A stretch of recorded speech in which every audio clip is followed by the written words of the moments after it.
Bienvenue dans cette nouvelle rencontre politique proposée par Popex. Pour continuer notre réflexion sur les idéologies et les partis politiques d'extrême droite, nous recevons aujourd'hui comme invité Romain Biesman, doctorant en sciences politiques au CEVIPOL à l'Université libre de Bruxelles. Bonjour Romain. Bonjour. Alors Romain, ton travail porte sur l'inclusion des thématiques de genre au sein des partis politiques et plus spécifiquement des partis politiques d'extrême droite. Afin de poser les bases de la discussion pour que tout le monde comprenne bien le sujet de ton intervention, pourrais-tu commencer par nous expliquer la différence entre le genre et le sexe ? Il est important de distinguer sexe et genre, étant donné que le sexe est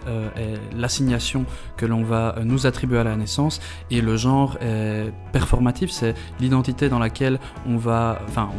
se sentir appartenir, et c'est pour ça que pendant ce podcast, on va probablement utiliser le genre de différentes manières. Dans un premier temps, on va l'utiliser probablement pour parler d'un point de vue binaire entre la distinction homme et femme, et après on va aussi parler des autres identités, donc des identités qui ne se recoupent pas un petit peu dans ces catégories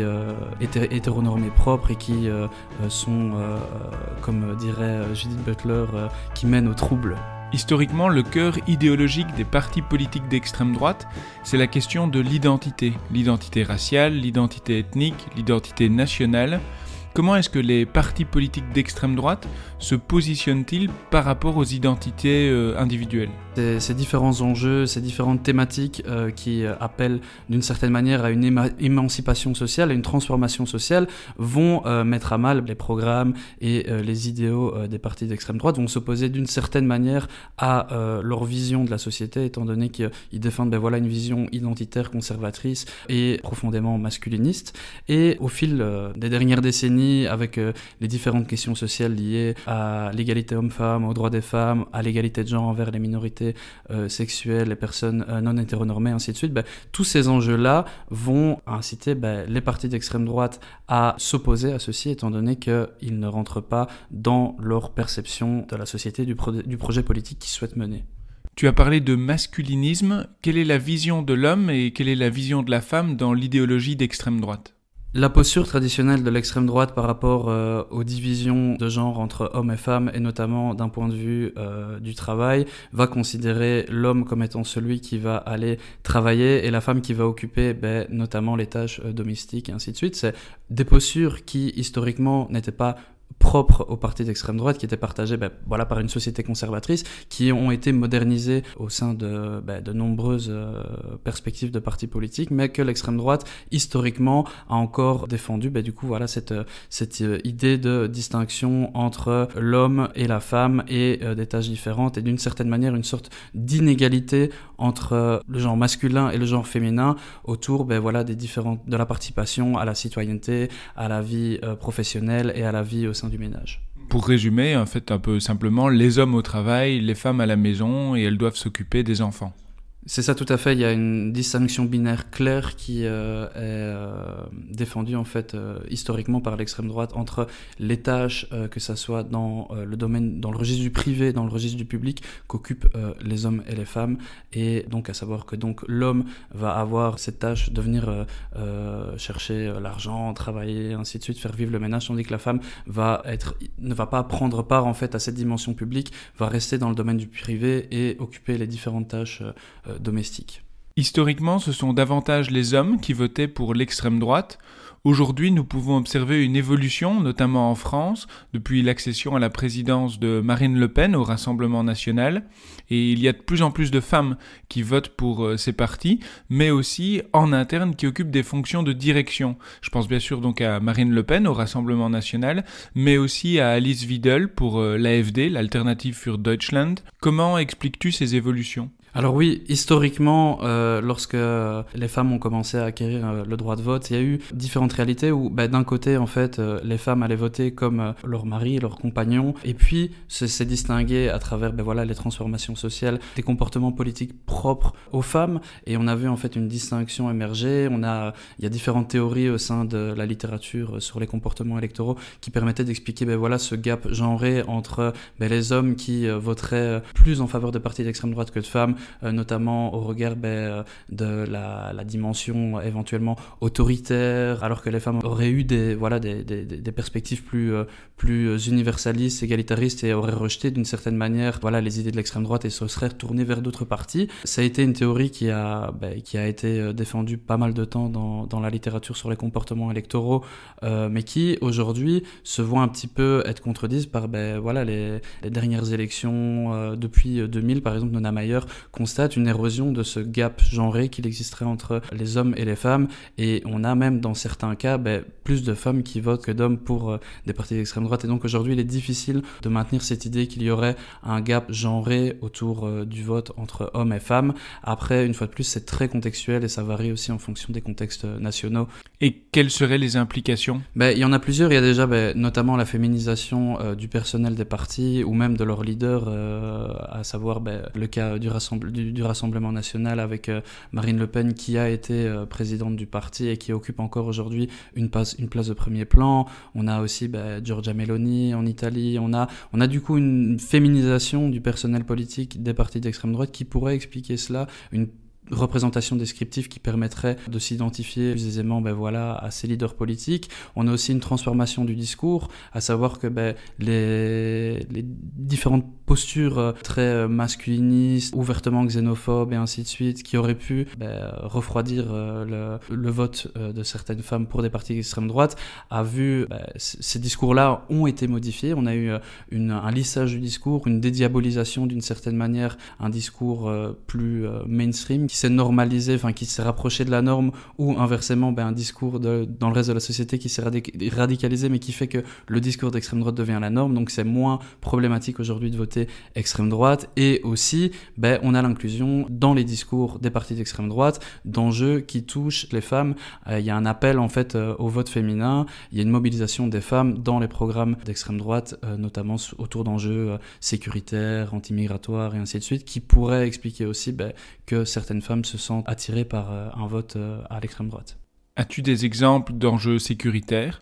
À savoir que l'extrême droite aujourd'hui va parler des femmes, va entendre défendre les femmes, entendre défendre les enjeux des femmes, et va cadrer en fait ces enjeux autour de thèmes, comme je l'ai dit, liés à la sécurité, en mobilisant en fait un discours défendant ces femmes par rapport à des menaces qui sont représentées dans les discours de l'extrême droite par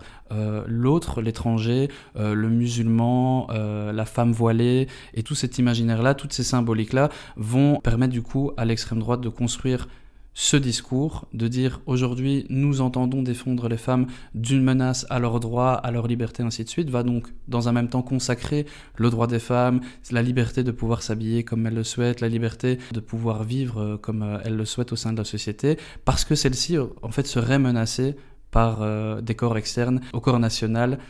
et que, in fine, les femmes seraient aujourd'hui incluses dans le corps national que l'extrême droite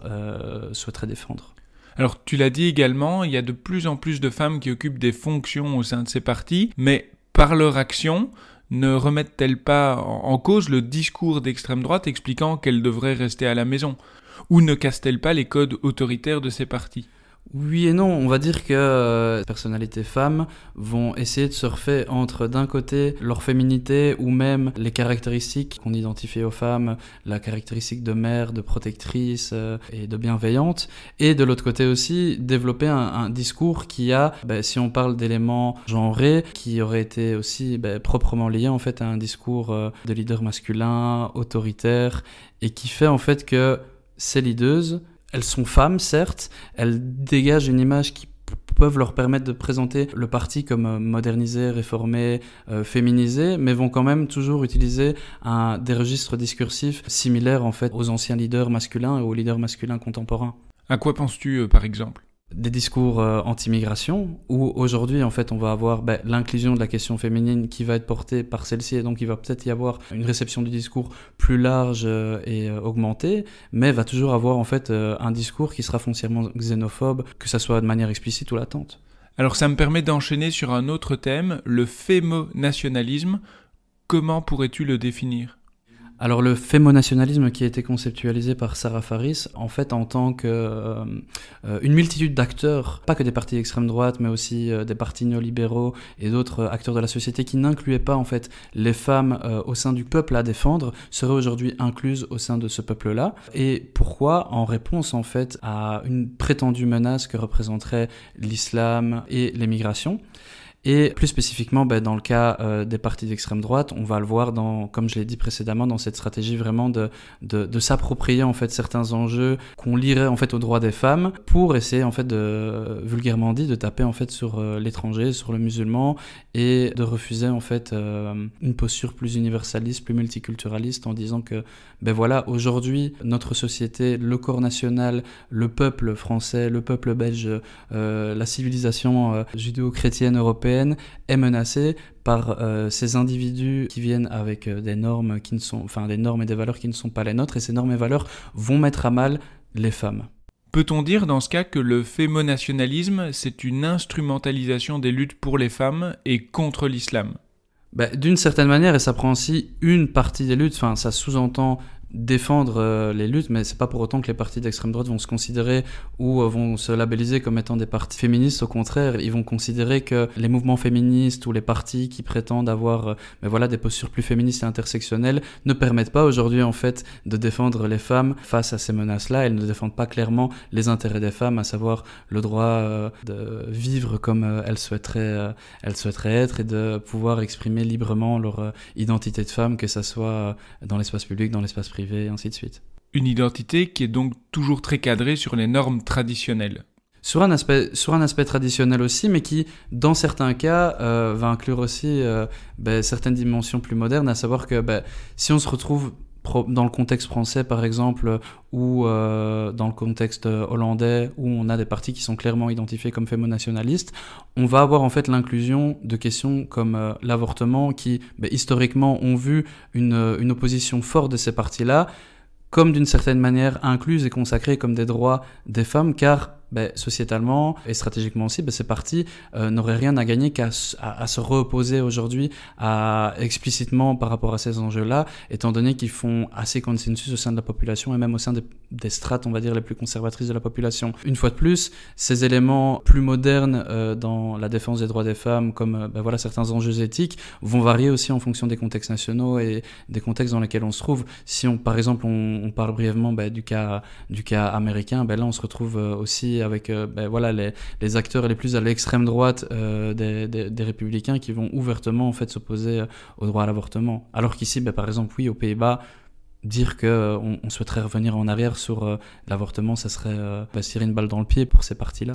Je repense à un journaliste en France qui avait demandé à Marine Le Pen si elle était féministe, et elle avait répondu « oui, puisque je suis une femme ».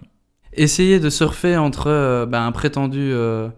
il y a ce brouillement de pistes qui est effectué aussi par ces partis. Il y a d'un côté une volonté de récupération des combats et des luttes féministes,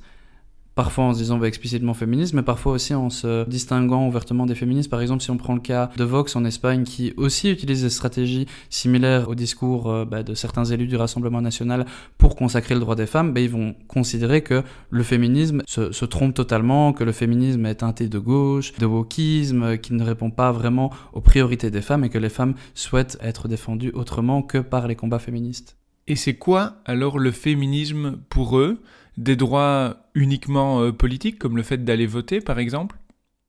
On pourrait dire que ça se rapproche un petit peu du féminisme de la deuxième vague, à savoir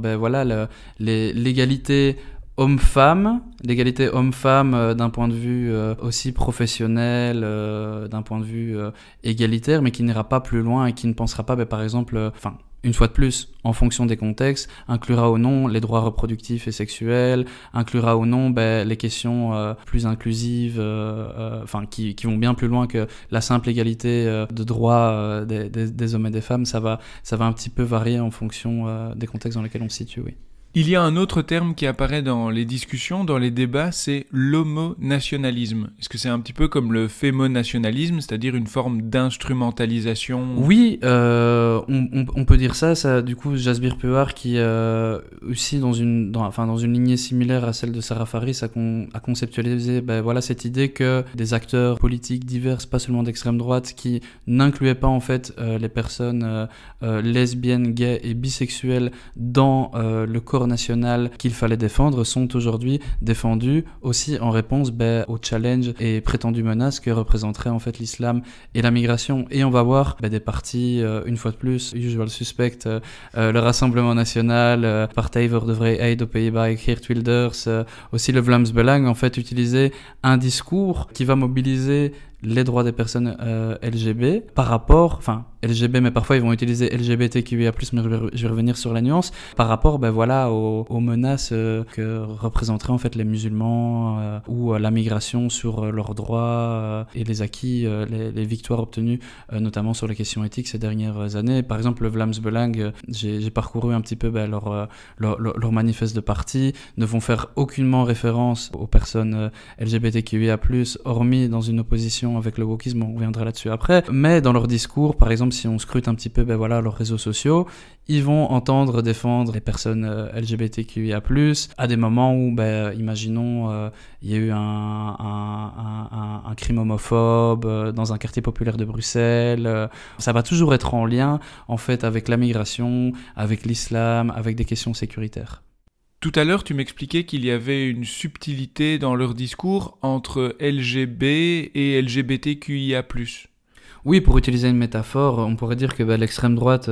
fait son marché et en fait décide de prendre certaines luttes qui pourraient être plus facilement incluses dans leur programme, idées et d'une certaine manière dans leur discours, sans pour autant mettre à mal leur idéologie au sens large, donc les questions LGB, les questions de rapport entre personnes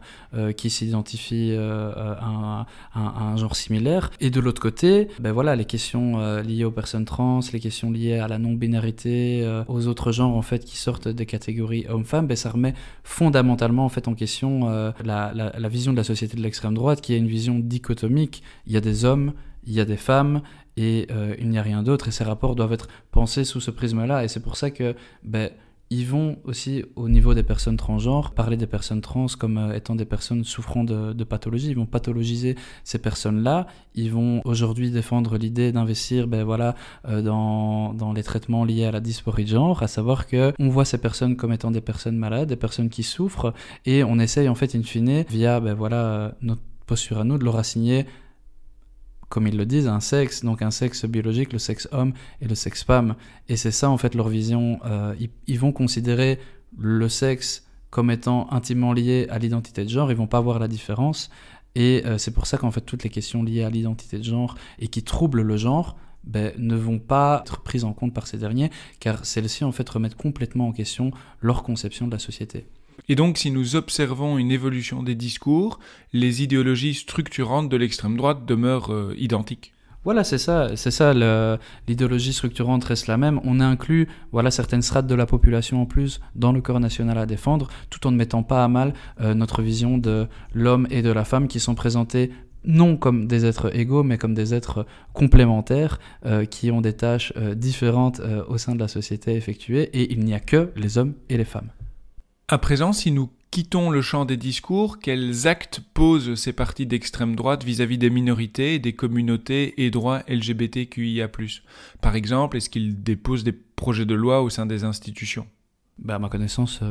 il y a pas grand-chose, il n'y a rien du tout. Même du côté belge, c'est un petit peu compliqué parce que au niveau des questions éthiques, mariage entre personnes de même sexe et ainsi de suite, on est en 2003, donc c'était il y a bien plus longtemps. Et là, le Vlaams Belang s'opposait explicitement à ces enjeux-là. Il n'avait pas encore complètement modernisé son discours. Aujourd'hui, on est autour de questions liées autour des personnes,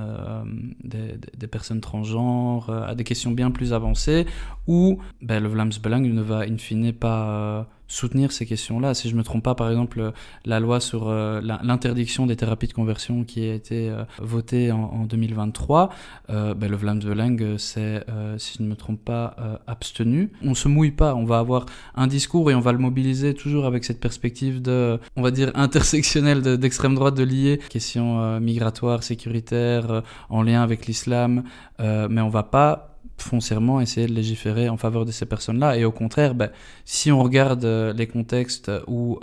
les partis d'extrême droite sont au pouvoir, que ce soit en Hongrie, que ce soit en Italie, comme cela l'a été en Pologne, on voit que c'est pas avec des partis d'extrême droite qu'on va avancer autour des questions pour les personnes LGBTQIA+, au contraire. Oui, parce que tu parlais de l'avortement aux Pays-Bas, mais Giorgia Meloni, en Italie, donc du parti Fratelli d'Italia, met en place une série de barrières pour rendre plus difficile l'accès à l'avortement. Oui, c'est ça, une fois de plus. Et aussi, c'est pour ça qu'il faut aussi nuancer, par exemple, les questions, les concepts d'homonationalisme et de fémonationalisme qui sont très changeants en fonction des contextes et qui vont inclure ou pas certains enjeux et qui dans certaines sociétés où on a des enjeux qui sont peut-être qui portent à plus de consensus et qui sont moins clivants, moins polarisants, ça va pas poser problème, mais dans d'autres sociétés ça va vraiment être notamment le cas de l'avortement ou aussi le cas du financement d'organisations LGBTQIA+,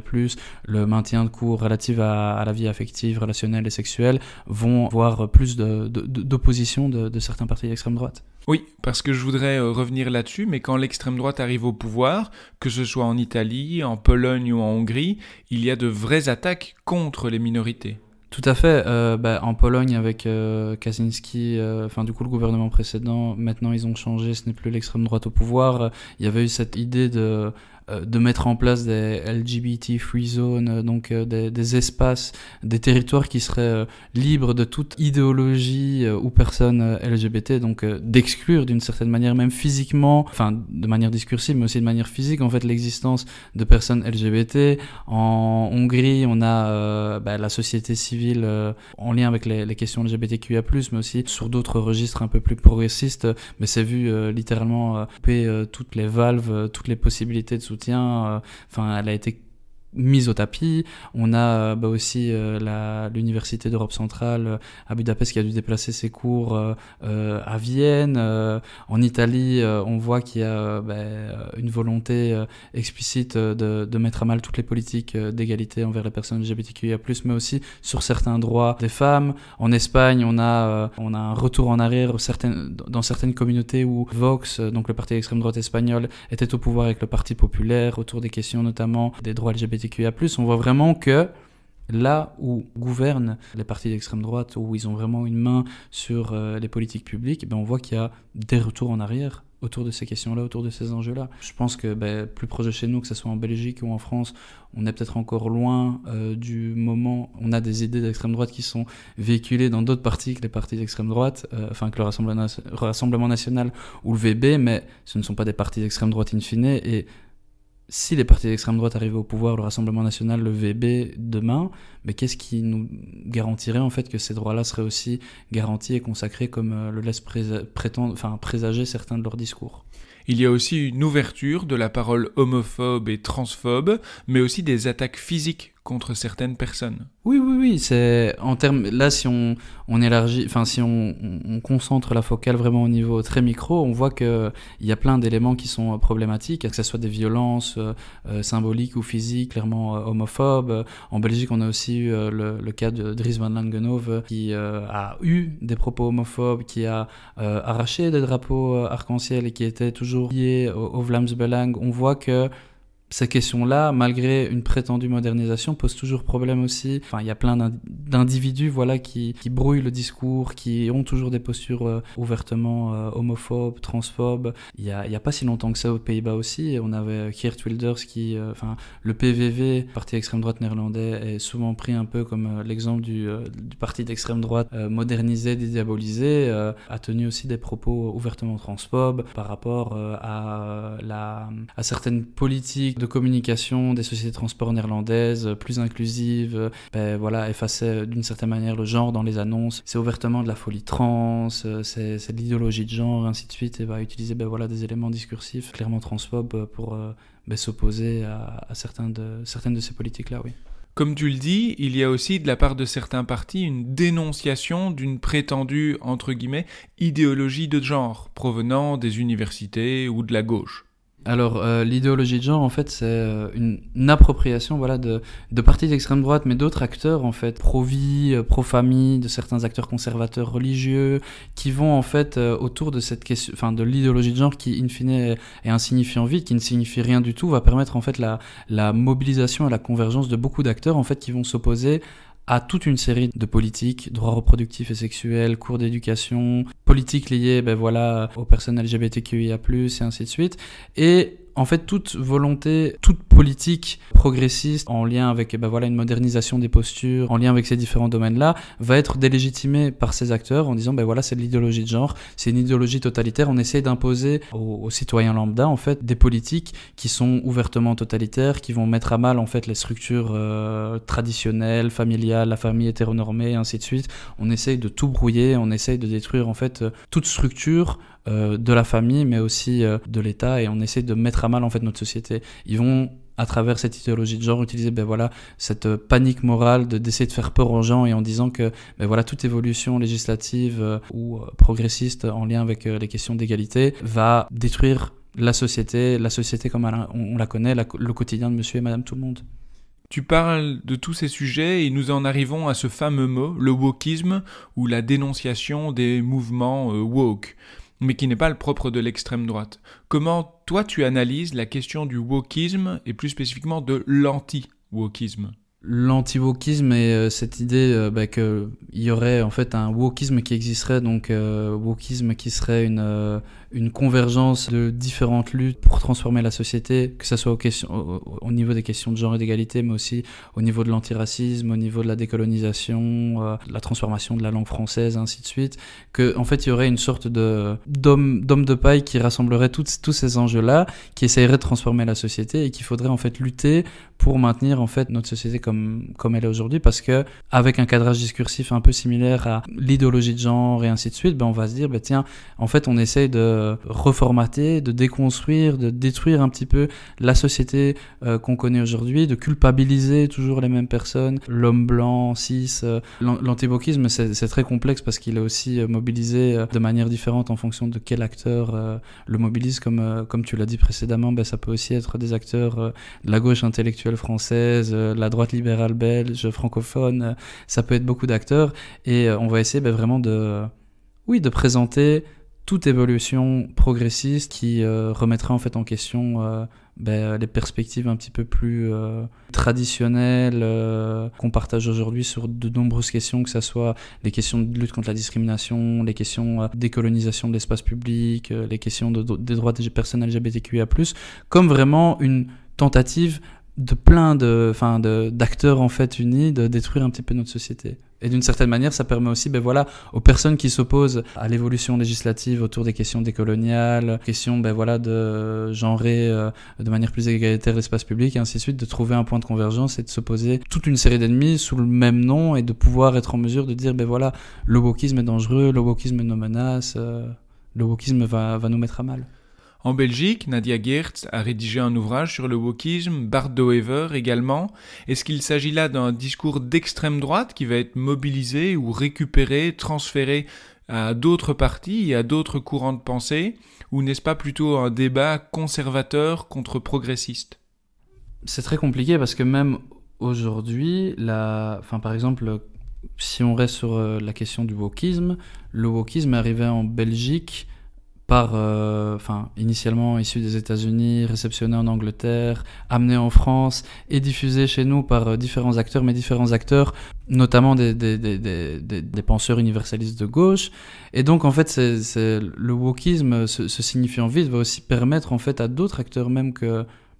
l'extrême droite ou la droite conservatrice comme on l'entend, de se saisir de ce concept-là et d'essayer de délégitimer toutes les évolutions des progrès. Et oui, ça montre en fait, je sais pas si on pourrait dire, dans le cas belge francophone, étant donné qu'on n'a pas de parti d'extrême droite saillant, on a eu une incursion du wokisme via la France et pas seulement via des acteurs d'extrême droite. Mais du côté de la Flandre, on a le Vlaams Belang aussi qui a été un des diffuseurs en fait de cette question du wokisme vers le reste de l'espace politique. On a aussi des acteurs très conservateurs, comme Bart de Wever avec son ouvrage Overwoke, qui se positionne clairement. Et enfin, un président de parti, du plus grand parti de Flandre, qui écrit un ouvrage sur le wokisme, c'est vraiment essayer aussi de diffuser et de mettre à l'agenda cette question, cet enjeu-là, et de vraiment se positionner comme on s'oppose aux politiques intersectionnelles de gauche, on s'oppose à ce discours qui viendrait transformer la société et qui viendrait délégitimer les hommes blancs et la politique et la société comme on la connaît aujourd'hui, comme elle a existé hier, et ainsi de suite. On refuse un petit peu cette introspection, cette déconstruction. Pour dire si, par rapport dans le cadre du wokisme, je pense que c'est un peu plus compliqué, mais par exemple l'idéologie de genre, on peut dire clairement que les partis d'extrême droite sont les partis qui ont permis de diffuser un petit peu ces formes d'opposition dans le reste du spectre politique. Si on regarde, j'ai écrit il y a pas longtemps un papier avec Archibald Gustin sur l'opposition à l'égalité de genre en comparant les familles conservatrices et les familles d'extrême droite en Belgique et en Espagne, et on voit bien en fait qu'il y a des cadres discursifs similaires autour de questions, notamment dans le cadre de l'égalité pour les personnes trans, partagées en fait par des partis conservateurs et des partis d'extrême droite. Donc il y a une diffusion de ces idées-là et il y a une normalisation de ces idées-là en s'opposant à de nombreux enjeux liés au genre et à l'égalité, à la droite en fait de spectre politique de nombreux contextes nationaux. As-tu d'autres exemples de discours repris par d'autres partis, comme la question de l'idéologie de genre ou autre ? Par exemple, les points communs, quand on parle des paniques morales, pour prendre un cas assez spécifique, en lien avec les personnes trans, ça serait de présenter les personnes trans, les droits des personnes trans, comme une menace pour l'espace qui est octroyé aux femmes, que ce soit d'un point de vue public ou intime, à travers notamment les compétitions sportives, où on va avoir des partis conservateurs, des partis d'extrême droite en fait, qui vont utiliser les mêmes stratégies pour dire que autoriser des athlètes trans, des personnes trans à participer à des compétitions sportives, ça viendrait à mettre à mal en fait la compétition dite féminine, que ça serait une menace pour les succès sportifs et personnels des femmes qui ont combattu aussi pour avoir accès au domaine du sportif pendant ces dernières années, ou aussi de l'intime, avec la question de les toilettes, où il y a une réflexion sur est-ce que les toilettes aujourd'hui sont des lieux qui permettent aux personnes trans de se sentir en sécurité. Non, il y a une réflexion qui existe autour de cela, et présenter en fait toutes les politiques d'inclusivité ou de rendre neutres les toilettes, c'est présenté aussi comme une menace pour l'espace intime des femmes, où en fait des personnes trans, qui se disent trans, qui se disent femmes, seraient en fait des hommes et qui viendraient agresser les femmes dans leur espace les plus intimes. C'est ça, ça peut être des cadres discursifs mobilisés de manière commune par les deux. On peut aussi avoir féminisation des lieux publics, aussi la question de est-ce qu'on genre ou pas les violences de genre, est-ce que les violences machistes sont des violences machistes ou c'est juste des violences domestiques? Ça, c'est toutes des questions aussi. On va voir en fait que des acteurs conservateurs vont trouver des points de convergence pour s'opposer avec des cadres similaires à ces questions-là, que ce soit donc d'égalité, droits des femmes ou aux droits des personnes LGBTQIA+. Et selon toi, quels seraient les contre-discours à mobiliser ou discours alternatifs ? L'extrême droite ou les personnes qui utilisent les discours de wokisme, d'idéologie de genre et ainsi de suite, ont récupéré un petit peu les armes hégémoniques, et la gauche ou les acteurs progressistes, les personnes qui veulent lutter contre ces discours-là, doivent travailler sur un contre-discours ou sur des stratégies pour invisibiliser ces discours, ou donner du sens un petit peu, donner plus de sens éventuellement aux différentes luttes et à ces questions-là. Après, moi, j'ai pas non plus la réponse de quelle serait la meilleure manière de contrer cela, mais déjà, personnellement, selon les anti-wokistes, je serais un wokiste. Est-ce que je dois me considérer comme un wokiste ? Je pense pas. Et je pense que c'est aussi cette idée que c'est refuser un petit peu les labels qui sont imposés par des acteurs conservateurs, des acteurs d'extrême droite, qui serait déjà une des premières défenses en fait de nous-mêmes en fait refuser ces différents signifiants vides, ces différentes appellations, essayer de faire émerger les projets politiques et tenter nous-mêmes de délégitimer des concepts qu'ils utilisent pour délégitimer les politiques d'égalité de genre. Merci beaucoup Romain d'avoir répondu à toutes mes questions, et merci à vous pour votre écoute. J'espère que tout ceci a pu vous aider à mieux comprendre les enjeux politiques et sociaux actuels soulevés par l'extrême droite. C'était un podcast proposé par Popex. N'hésitez pas à vous abonner pour soutenir la chaîne et à la partager. À très vite.